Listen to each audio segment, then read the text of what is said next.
Hello anh em, hôm nay chúng ta sẽ bước sang một chương mới của World of Warcraft, phiên bản Burning Crusade, cuộc viễn chinh rực lửa của Illidan Stormray nhé. Sau biết bao nhiêu năm dày công chuẩn bị và nhịn nhục, giờ đây, Illidan đã sẵn sàng thực hiện lý tưởng hủy diệt quân đoàn rực lửa của mình. Nhưng liệu anh sẽ tiến hành như thế nào? Cũng như có khó khăn gì đang chờ đón anh? Hãy bật phụ đề lên và cùng Maximon theo dõi nhé. Anh em còn nhớ màn thất bại của Illidan trước Arthas trong Warcraft 3 không nào? Kể từ lúc đó, anh phải chạy trốn của Northrend một cách nhục nhã. Hầu hết quân đội của anh cũng chịu thương vong nặng nề. Nhưng quan trọng nhất, hậu quả của thất bại này chính là sự giận dữ tột cùng của Kil'jaeden.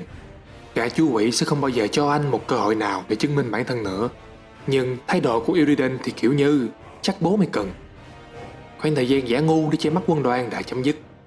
Thời khắc dành cho cuộc chiến thực sự của anh giờ mới bắt đầu. Illidan cho rằng Kil'jaeden sẽ sớm tấn công Outland để trừng phạt mình, cho nên anh liền ra lệnh gia cố các pháo đài để chuẩn bị. Mặt khác, để hồi sức cho quân đội, anh đưa tên chúa ngục Matt-Theridin tới thành hỏa ngục, thủ phủ xưa của tài tộc cũ. Lính của Illidan trói buộc con quỷ này bằng những gông cùm phép thuật bên trong pháo đài. Họ rút máu của Matt-Theridin ra để truyền thứ thấp biên độc hại đó vào hàng trăm tên Orc, biến chúng thành những binh sĩ phe Orc hiếu chiến tàn bạo.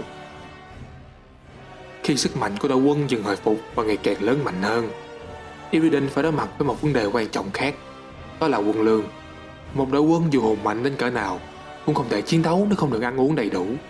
Đó là triết lý quân sự từ ngàn xưa. Tuy nhiên, hầu hết Outland chỉ toàn là hoang mạc đầy cát bụi. Thức ăn vốn là rất quý, nước thậm chí còn khan hiếm hơn. Illidan liền cử công nương Vast và quân Naga, những sinh vật vốn quen thuộc với các nguồn nước, đi chiếm lấy tài nguyên tại những nơi có nước. Đó là vùng Sangamas. Nơi đây vốn là một vịnh biển lớn, nhưng do Draenor bị phá hủy nên Sangamas trở thành một bãi lầy gồm nhiều sông và đảo. Do là nơi hiếm hoi còn nguồn nước, vùng này chứa đầy những sinh vật đủ mọi thể loại, từ lũ khổng lồ nắm to sừng sững tới những con quái bọ tử nguyên thủy nhỏ bé. Sangamas cũng là nhà của rất nhiều người Draenei, kể cả những đồng bào bị biến dạng của họ, các Broken.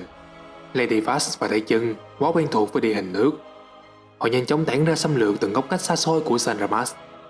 Đối mặt với những kẻ ngoại lai này, người Draenei tập trung tại căn cứ chính Therador của họ và hợp sức chống lại loài Naga. Nhưng dân Rocken thì không may mắn như vậy. Trong vài năm gần đây, một số nhóm Rocken nhỏ đã cải thiện được mối quan hệ với người Draenei và hợp tác cùng họ. Tuy nhiên, đa số dân Rocken vẫn còn đi lang thang khắp vùng hoang dã. Công đường Vast săn tìm những nhóm đó, biến họ thành các nô lệ khổ sai để xây dựng máy hút nước khổng lồ tên là Koifen Reservoir ở trung tâm đầm Sandria. Công trình khổng lồ này là một mạng lưới máy móc phức tạp được thiết kế để hút nước từ khu đầm. Việc nước bị rút dần đi khiến hệ sinh thái vốn mong manh tại đầm Sandria trở nên mất cân bằng. Một số sinh vật như lũ khổng lồ nắm bắt đầu chết đi. Nhưng Lady Vast vốn theo chủ nghĩa thực dân đô hộ nên chẳng mấy quan tâm. Đối với ả, máy hút nước khổng lồ này là một thành công. Nhờ có nó, đội quân của Illidan đã sống sót, bởi vì nơi nào có nước, nơi đó sẽ có sự sống. Cho nên vấn đề lương thực coi như đã giải quyết ổn thỏa. Từ Black Temple, Illidan Stormray quan sát thành quả của mình. Không thể phủ nhận tài năng quân sự của anh tôi, bởi vì chỉ trong thời gian ngắn, hầu hết vùng đất đổ nát này đã rơi vào tầm ảnh hưởng của anh, nên không muốn nói là nằm trực tiếp trong tay anh. Outland đã hoàn toàn là xứ sở của Illidan. Khi hàng phòng thủ đã hoàn thành và các vấn đề nhu yếu phẩm được giải quyết, Illidan tập trung vào việc tạo ra một món vũ khí mới để tấn công quân đoàn. Nhiều năm trước, anh đã mường tượng ra việc tạo ra những chiến binh mô phỏng theo hình ảnh của mình. Những chiến binh tiên tộc được bán cho nguồn năng lượng của quỷ. Một đội quân thiện chiến được kết nối với nhau bởi mong muốn được phục thù, sẵn sàng hy sinh mọi thứ để tiêu diệt quân đoàn. Illidan tạo ra những thợ săn quỷ này từ các huyết tiên và dạ tiên đến từ mọi nơi. Họ từng là con cái, là cha mẹ. Điểm chung duy nhất của họ là sự thù hận đang đốt cháy linh hồn họ. Những người này đã mất đi thứ quan trọng nhất của mình trong tay Legion, và họ tự nguyện tìm đến Illidan để có được sức mạnh báo thù. Illidan huấn luyện bọn họ bên trong ngôi đền đen, nhưng anh giữ bí mật về sự tồn tại của họ với cả đội quân của mình. Kể cả Kael'thas Sunstrider, thủ lĩnh của tộc huyết tiên, cũng chỉ nghe được những tin đồn và những gì xảy ra bên trong. Tuy nhiên, những câu chuyện đó đối với anh cũng quá rơi rợn và dường như quá quái đản để có thể tin nổi. Nhưng Kael'thas nào biết, Sự thật thậm chí còn đáng sợ hơn như thế. Illidan không cho phép các thợ săn quỷ được nghỉ ngơi một phút nào. Sự yếu đuối không được phép tồn tại trong đội quân này, bởi vì đây sẽ là những con ác chu bài kề vai sát cánh bên anh chống lại quân đoàn. Illidan ép tất cả phải ăn thịt một con quỷ và trói buộc linh hồn họ với sinh vật đó. Việc này mang cho họ sức mạnh to lớn, đồng thời giúp họ thay đổi những hình ảnh về bản chất thực sự của quân đoàn. Tuy nhiên, những gì họ nhìn thấy khiến họ sững sờ. Nó quá đáng sợ đến nỗi khiến họ phải tự chọc mù mắt của chính mình. Việc ăn thịt quỷ cũng truyền nguồn năng lượng phèo vào những chiến binh này. Họ bắt đầu biến đổi, một thêm sừng và cánh giống như Illidan. Kể từ giây phút đó trở đi, trong nội tâm của mỗi thợ săn quỷ đều phải chiến đấu không ngừng nghỉ với con quái vật đã ẩn náu trong linh hồn họ. Linh hồn của những con quỷ này sẽ liên tục thì thầm vào tâm trí họ, thôi thúc họ trở mặt với Illidan và tham gia quân đoàn. Đây là một cuộc đấu tranh giữa sự tha hóa và lòng hận thù không hồi kết. Chỉ một số ít thợ săn quỷ vượt qua được cuộc huấn luyện. Hầu hết đều chết trong quá trình đó hoặc bị phát điên. Nhưng dù sống sót, họ sẽ mãi mãi không quay về cuộc sống bình thường được nữa. Đó là cái giá để đổi lấy sức mạnh báo thù. Sử dụng những cánh cổng còn mở tại Raynor, Illidan phải tay chân tấn công những thế giới đang bị quân đoàn kiểm soát và thỏa mãn sự thù hận của mình bằng máu quỷ. Với Illidan, nhưng cuộc tấn công này chỉ là sự mở đầu cho cuộc viễn chinh của anh, bởi vì nó vẫn chưa đủ để tiêu diệt đám tay chân của quân đoàn. Để giảm được sức mạnh của Legion, anh cần phải tiêu diệt lũ quỷ tại các thế giới của chúng. Và mục tiêu quan trọng nhất dĩ nhiên là đại bản doanh của quân đoàn, hành tinh Argus. Nó là trung tâm quyền lực, là nhà của Kil'jaeden và những tướng quỷ cấp cao của gã. Hơn thế nữa, nó nằm tại cõi Twisting Nether. Mọi ác quỷ mà Illidan giết tại đó sẽ biến mất mãi mãi.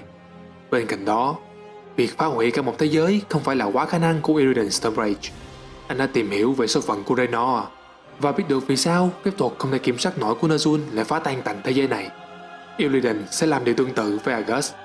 Nhưng trước tiên, anh cần phải tìm ra nó. Mục tiêu trước mắt lúc này là Nath Resa, quê hương của lũ Natresim như các chết lò. Đây là kho chứa những kiến thức bí mật và bị cấm của quân đoàn, cho nên Illidan có thể tìm được manh mối. Tuy nhiên, sẽ mất nhiều thời gian để Illidan chuẩn bị cho cuộc tấn công của anh. Lúc này, Kil'jaeden nhận ra mình đánh giá sai về Illidan Stormrage. Gã từng chỉ xem tên Địa Minh Hunter này chẳng khác gì con sâu bọ phiền phức. Nhưng gã thừa nhận mình đã sai. Illidan đã chui rèn nên một đội quân toàn các chiến binh được phèo tăng cường sức mạnh. Hắn còn tìm ra cách tấn công những thế giới bị quân đoàn kiểm soát, và Kil'jaeden biết rằng đó mới chỉ là khởi đầu. Illidan rất khó đoán và hay che giấu những toan tính của mình.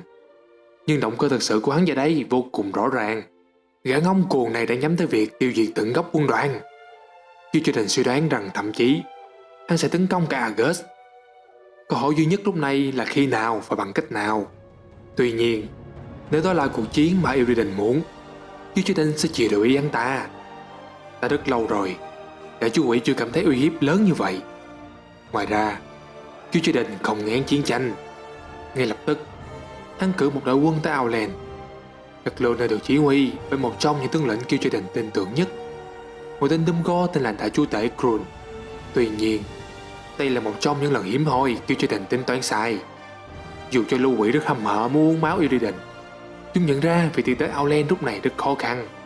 Illidan đã dự đoán trước được việc này và ra lệnh đóng chặt nhiều cánh cổng tại vùng đất đổ nát. Sẽ mất nhiều tháng để Krul tập hợp đủ ác quỷ và có được một chỗ đứng tại Outland. Kil'jaeden sợ rằng Illidan sẽ tiến hành những cuộc tấn công mới vào quân đoàn trước khi Krul và quân của hắn có thể ngăn chặn. Vả lại, chờ đợi người khác tấn công mình không phải là phong cách của Kil'jaeden. Từ trước đến nay, chỉ có hắn khiến cho người khác phải đau đớn, chứ không có chuyện ngược lại.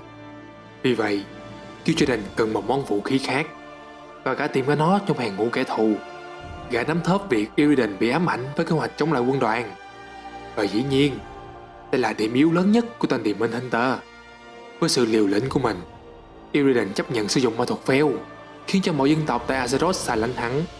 Đối với lũ bừng nòng đó, bất cứ ai dính dáng đến phèo đều bị khinh miệt không khác gì quân đoàn. Chúng xem Illidan là một con quái vật. Nếu đại tộc và liên minh biết rằng Illidan đã kiểm soát được Outland và đang xây dựng một đạo quân được tăng cường sức mạnh nhờ vào máu quỷ, tất nhiên bọn chúng sẽ ngăn cản y. Bọn anh hùng ngu ngốc tại Azeroth sẽ tập hợp lực lượng để chống lại Illidan. Chúng chỉ cần một động cơ chính đáng, và Kil'jaeden này sẽ cho chúng điều đó. Khi âm mưu gian xảo này đang hình thành trong đầu, Kil'jaeden lại nhìn thấy một cơ hội khác. Nếu gã có thể thao túng đại tộc và liên minh tấn công Iridian, chúng sẽ tiêu tốn quân lực và tài nguyên khi chiến đấu tại Outland. Việc đó sẽ khiến Azeroth suy yếu trước một cuộc xâm lược toàn diện khác của quân đoàn. Và dĩ nhiên, lần này Kil'jaeden sẽ tận tay chỉ huy cuộc tấn công. Thất bại của Thi Vương và thậm chí của thằng bán gia phế vật Akimon cho gã thấy rằng không thể dựa vào bất cứ ai khác để chiếm lấy Azeroth. Nhưng vấn đề khó khăn nhất vẫn là một cánh cổng. Gã cần một cánh cổng hung mãnh để có thể bước vào thế giới đó. Trong đệ tam chiến tranh, quân đoàn đã cố chiếm lấy nguồn nước vĩnh cửu thứ hai tại đỉnh Hydro để tạo ra một cánh cổng như thế. Nhưng anh em đã biết, kế hoạch này thất bại. Và dĩ nhiên, suối nguồn ma thuật đó hiện đang được canh gác cẩn thận bởi người Night Elf. Tiến hành một chiến dịch khác tại Hydro sẽ vô cùng ngu ngốc và bố đời. Tuy nhiên, Kil'jaeden nghĩ đến một thứ khác. Đó là nguồn nước mặt trời của tập Blood Elf. Tuy hoàng tử huyết tiên Kael'thas Sunstrider và các tử tế đã phá hủy nguồn nước mặt trời và phân tán phần lớn của sức mạnh của nó, nhưng Kil'jaeden đã tìm ra cách để khôi phục nó. Sau đệ tam chiến tranh, tàn quân của quân đoàn vẫn còn rải rác khắp Azeroth. Kil'jaeden sử dụng những kẻ sống sót đó để dò thám các quốc gia trên thế giới. Thông qua một số các tay sai, gã chú quỷ biết tới sự tồn tại của Avina Tich, một thế thân chứa đựng nguồn năng lượng bị thất lạc của nguồn nước mặt trời. Cô chính là chìa khóa cho việc biến nguồn nước mặt trời thành một cánh cổng. Dĩ nhiên là phải có sự tham gia của Kael'thas nữa, bởi vì số tay chân của Kil'jaeden tại Azeroth rất ít. Cho dù chúng có thể chiếm được nguồn nước mặt trời, chúng cũng chẳng biết cách rút sức mạnh từ Avina. Tuy nhiên, Kael'thas Sunstrider thì có thể. Anh ta cũng biết rõ về hàng phòng thủ của nơi đây và cách vượt qua chúng. Chìa khóa cho kế hoạch đã xác định. Kil'jaeden tập trung theo dõi Kael'thas, chờ đợi thời khắc phù hợp để kéo anh ta về bên quân đoàn.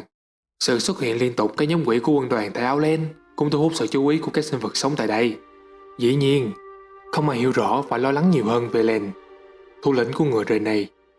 Ông biết rằng chúng đã chuẩn bị cho một cuộc xâm lược quy mô lớn. Suốt hơn một thập kỷ, Velen đã làm mọi thứ có thể để giữ bí mật các khu định cư của người rơi này nằm rải rác khắp Outland. Dù vậy, ông vẫn sợ rằng lũ quỷ ma mảnh sẽ tìm ra họ. Ông sợ rằng chúng sẽ kết thúc cuộc săn lùng họ sau ngần ấy năm và tàn sát những người rơi này còn lại. Tuy nhiên, Velen chưa bao giờ từ bỏ niềm tin vào ánh sáng. Ông không có đầu óc sâu quyệt như Kil'jaeden, cũng không có sức mạnh như Akimon. Velen chỉ là một nhà tiên tri yếu ớt. Ông cầu nguyện hàng ngày để tìm sự dẫn dắt từ các Naaru, cái thực thể của ánh sáng. Và khi quân đoàn bắt đầu cuộc xâm lược mới tại Outland, ông còn cầu nguyện nhiều hơn nữa mỗi ngày. Bên cạnh đó, Velen không phải là người duy nhất cố gắng liên hệ với các Naaru để tìm trợ giúp. Đại pháp sư Khadgar và các thành viên của hội những đứa con của Lotha vẫn đang kẹt tại xứ đổ nát này. Nhắc cho anh em nào quên, thì ông ta hy sinh ở lại để phá hủy cánh cổng bóng tối kể từ sau đệ nhị chiến tranh. Lúc này, ông đang sử dụng ma thuật để trinh thám vùng Rek'Thas Beyond để tìm thêm đồng minh cùng chống lại quân đoàn.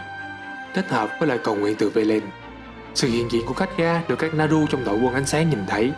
Đội quân ánh sáng hiện đang gây chiến với quân đoàn tại Argus. Các Naaru nóng lòng muốn trợ giúp Velen và Khadgar. Họ cũng nhận thấy Outland là một chiến tuyến quan trọng để chống lại lũ quỷ. Tuy nhiên, cuộc chiến hiện tại của họ với quân đoàn rất tốn kém và không ngừng nghỉ. Họ không thể cắt bớt quân lực để bảo vệ Outland. Nhưng có lẽ họ vẫn có thể làm gì đó giúp Velen và Khadgar tự bảo vệ mình. Các Naaru như Adao, Muru và Oros tình nguyện trợ giúp các dân tộc tại Outland trên một pháo đài không gian tên là Tempest Keep. Nhưng thực thể này băng qua những vì sao và xuất hiện tại một góc dị thường của vùng đất đổ nát, được gọi là Netherstorm. Sự xuất hiện của họ tại Netherstorm không phải là tình cờ. Thực tại đang bị bóp méo tại khu vực này. Cõi Twisting Nether liên tục gặm nhấm vùng rìa của Netherstorm, và nguồn ma thuật hỗn loạn tại đây đang rò rỉ vào Outland. Điều này biến Netherstorm là một nơi nguy hiểm và khó đoán, nhưng nó cũng khiến cho các Naaru dễ dàng tới được đây. Adao ngay lập tức quan sát ngoại vực. Thực thể này cảm nhận được những căn cứ khác nhau của người rơi này nằm rải rác khắp vùng hoang mạc, cũng như tàn quân những đứa con của Lotha. Họ vốn không quen biết nhau và bị chia cắt, nhưng họ có một lựa chọn khác. Tất cả bọn họ đều muốn tự bảo vệ mình khỏi quân đoàn. Vì thì Adao sẽ kết nối họ. Adao tìm kiếm một nơi triệu tập các phe phái tại Outland và tổ chức họ thành một đội quân phòng thủ. Vị Naaru chọn thành phố Satchat vì cảm nhận được những nghi thức linh thiêng đang diễn ra tại đây. Một hội cái tư tế rơi này được gọi là Andor đã tiến vào một ngôi đền trong phế thành của pháo đài này và tiếp tục việc thờ phụng ánh sáng, sử dụng nguồn năng lượng của Tempest Keep. vì Naru tự dịch chuyển tới thành phố, để Muru và Oros lại sau lưng canh chừng pháo đài không gian. Hội Andor chào mừng Adaw đến, và họ nguyện dâng hiến bản thân theo lệnh vị Naru. Dần dần, các sinh vật khác cũng bị thu hút tới Satchad bởi nguồn sức mạnh linh thiêng của Adaw.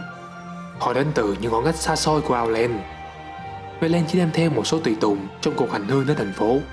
Ông sợ rằng đây là một cái bẫy của quân đoàn, và ông vô cùng phấn chấn khi biết được sự thật. Sau tất cả, lời cầu nguyện của ông đã được đáp lại. Khadgar và các thành viên khác cũng bất chấp khó khăn để tới Satchad. Nhiều Rhaenei rất lo ngại với những người lạ mặt này, nhưng Adaw nhanh chóng trấn an họ. Vị Naru kêu gọi những người tập trung tại Satchad hãy tìm tiếng nói chung và tập hợp lại. Chia cắt chỉ khiến họ thất bại trước quân đoàn. Chỉ có hợp sức cùng nhau, họ mới có cơ hội sống sót.